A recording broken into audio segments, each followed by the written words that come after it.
கலைஞர் கல்வி திட்டங்களை கொடுத்தாரு, கலைஞர் பள்ளிக்கூடம் கட்டினாரு, கலைஞர் படிக்க வர்ற பசங்களுக்கு பஸ் பாஸ் இலவசம், நீ பணம் கட்டாத பஸ்ல ஏறி படி, உனக்கு கல்லூரி கட்டணம் கிடையாது.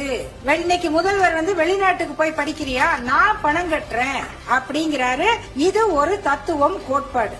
பிரதமர் மோடி தனி மனிதர். அவர் என்ன சொல்றாரு, நீங்க படிக்க வேண்டாம், 18 வயசுல உங்க குடும்ப தொழில் பரம்பரை தொழிலை செஞ்சா நான் 1 லட்சம் ரூபாய் கடன் கொடுக்கறேங்கிறார். பரம்பரை தொழில் என்ன? சவரம் செய்யறது, மண்பாண்டம் செய்யறது, மீன் வலை பின்றது, தச்ச வேலை செய்யறது, இதெல்லாம் பரம்பரை தொழில். இந்த ஆட்டோ ஓட்டுறவரை பாருங்க தம்பி, எல்லாரும் பாக்குறோம். ஒரு ஆட்டோ ஓட்டுறவர்கிட்ட அண்ணா 1 லட்சம் ரூபாய் உங்களுக்கு கடன் கொடுக்கறோம், உங்க பையனை ஆட்டோ ஓட்ட சொல்லுங்கன்னு சொல்லுங்க, ஒத்துக்குவாரா? அப்போ கலைஞருடைய கொள்கை, நம்முடைய முதல்வர் மு.க. ஸ்டாலின் அவர்களுடைய கொள்கை திராவிட கொள்கைங்கிறது. நீ படி, உனக்கு நான் 1000 ரூபாய் இன்சென்டிவ் கொடுக்கறேன் மாசம் மாசம். மோடியோட கொள்கை, பிஜேபியோட கொள்கை, ஆரிய மாடல் கொள்கைங்கிறது, உனக்கு நான் 1 லட்சம் கடன் தரேன், நீ பரம்பரை தொழிலை செய். இந்த தத்துவம் தான் நமக்கு பிரச்சனை.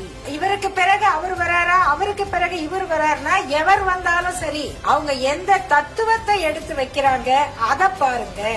அப்ப இந்த தனிநபர் வாழ்க்கையை பற்றி அதிகமா பேசுறது யாருன்னா, தத்துவத்துல நமக்கு எதிரா இருக்கவங்க, ஆபத்தான தத்துவத்தை சொல்றவங்க. அவங்களால இந்த இயக்கத்தை, திமுகவையோ திராவிட இயக்கத்தை வேற எந்த பேர்ல சொன்னாலும் அந்த தத்துவத்தை அவங்களால சந்திக்க முடியல. ஏன்னா அது மக்களுக்கானது. மக்களை படி, எல்லாரும் சமம் அப்படின்னு சொல்றது, அதுக்கு பதிலாதான் இந்த தனிநபர் குறைக்கு போறது. அதனால அதுக்குள்ள மாட்டிக்காதீங்க.